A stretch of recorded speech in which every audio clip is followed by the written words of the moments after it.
Question number 18 19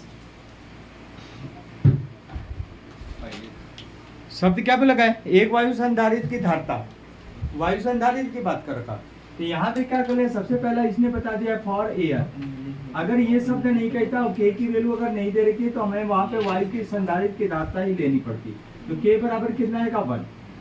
ठीक है, इसने शब्द वो लगा है वायु संधारित्र की धारता 2 माइक्रो फैरेड है। सी बराबर कितने दे रखा है? सी बराबर कितने दे रखा है? 2.0। ये क्या दे रखा है? माइक्रो फैरेड के, यही दे रखा। तो 1 माइक्रो इक्वल टू कितने को होता है?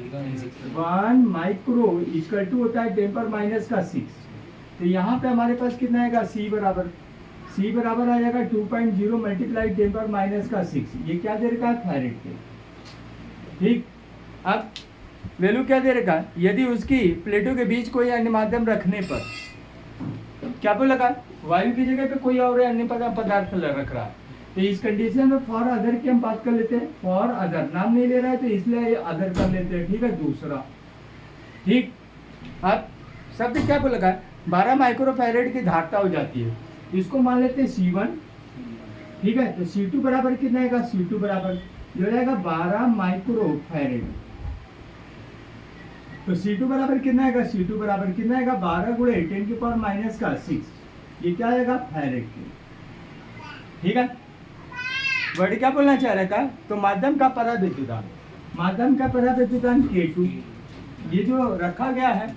ठीक है, इनके बीच में 2 प्लेटों के बीच में, समांतर प्लेटों के बीच में वो बोल रखा है, उसका पराविद्युतांक बता दीजिए। तो सबसे पहले हम क्या कर ले, ऐसे वैल्यू में या तो हमारे पास एक शॉर्टकट फार्मूला है, लेकिन शॉर्टकट फार्मूला ना चल के हम सीधे से चलते हैं कि समांतर प्लेट की बात कर रखा है ना, तो समांतर प्लेट का फार्मूला लगा देते हैं। तो समांतर प्रथम समांतर प्लेट के लिए, समांतर प्लेट के लिए, अब समांतर प्रथम की बात करते हैं, पहली समांतर प्लेट के लिए। तो इस कंडीशन में हमारे पास क्या हो जाएगा? थोड़ा सा ध्यान से देखते हैं। तो कितना आएगा? C1 बराबर, ठीक है, के की वैल्यू यहाँ पे 1 मान लेते हैं, 1 2 में डिवाइड कर लेते हैं। तो जो चीज दे रखा है 1 2 में, उसको 1 2 कर लेते हैं, जो नहीं दे रखा उसको इक्वल कर लेते हैं। ठीक है, तो यहाँ पे कितना आएगा? K1 की वैल्यू दे रखी है K1। ठीक, यहाँ पे कितना आएगा? ε0 A मल्टीप्लाई कितना आएगा?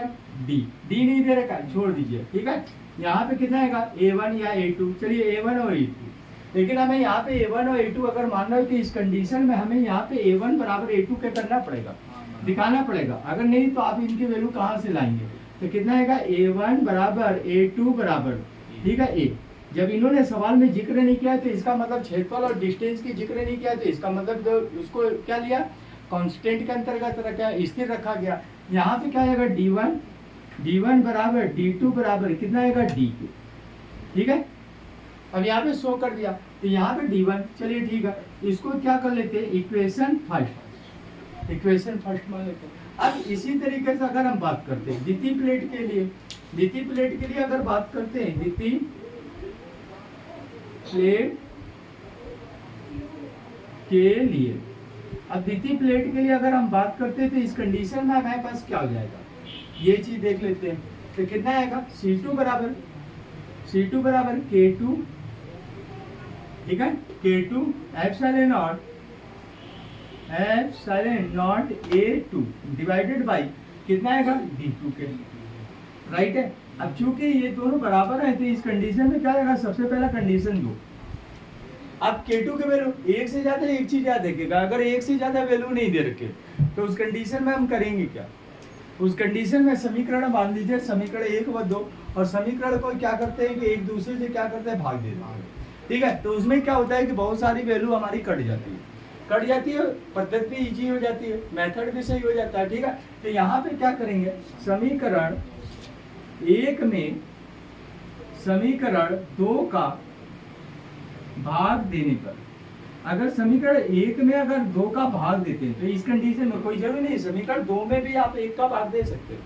ठीक है, तो यहाँ पे कितना आएगा? C1 ऑब्लिक कितना आएगा? C2 बराबर, C1 की वैल्यू कितनी दे रखी है? K1 ε0, ये क्या आएगा? A1 बराबर A2 के, चलिए, तो A डिवाइडेड बाई कितना आएगा? D1 बराबर D2 के, तो D लिख सकते हैं। ठीक, इस जगह पे क्या आएगा? K2 ये कितना आएगा? ε0 ए की जगह A2 की जगह क्या ले सकते हैं, ए ले सकते हैं। तो यहाँ पे हमारे कितना आएगा ए डिवाइडेड बाई कितना आएगा D2 की जगह D। ठीक है, तो यहाँ पे क्या हो रहा है एप्सिलॉन नॉट ये कैंसिल D कैंसिल। तो ये कितना आएगा हमारे पास, ये फार्मूला बनेगा C1 ऑब्लिक C2 बराबर कितना आएगा K1 ऑब्लिक K2 के। यही बना राइट। अब यहाँ से हमें चाहिए क्या, हमें चाहिए K2 की वैल्यू, तो क्रॉस गुणा कर लेते हैं। ठीक है, तो K2 बराबर हमारे पास कितना आएगा K2 बराबर, अब इसका गुणा क्या हो रहा है C2 मल्टीप्लाई कितना आएगा K1 डिवाइडेड बाई ये कितना आएगा C1 के। ठीक है, अब इस कंडीशन में क्या करते हैं C2 की वैल्यू रखते हैं, तो C2 बराबर हमारे पास कितना देगा 12 गुणे 10 पर माइनस का 6 मल्टीप्लाई K1 की कितनी फॉर एयर की बात करेगा 1। यहाँ पे C1 की वैल्यू हमारे पास कितना देगा 2.0 मल्टीप्लाई 10 पर माइनस का 6 हो गया। अब यहाँ पे 10 की पावर माइनस का 6 कैंसिल 2 छंग 12, तो यहाँ पे क्या आएगा K2 बराबर हमारे पास कितना आएगा K2 बराबर 6। That's right answer.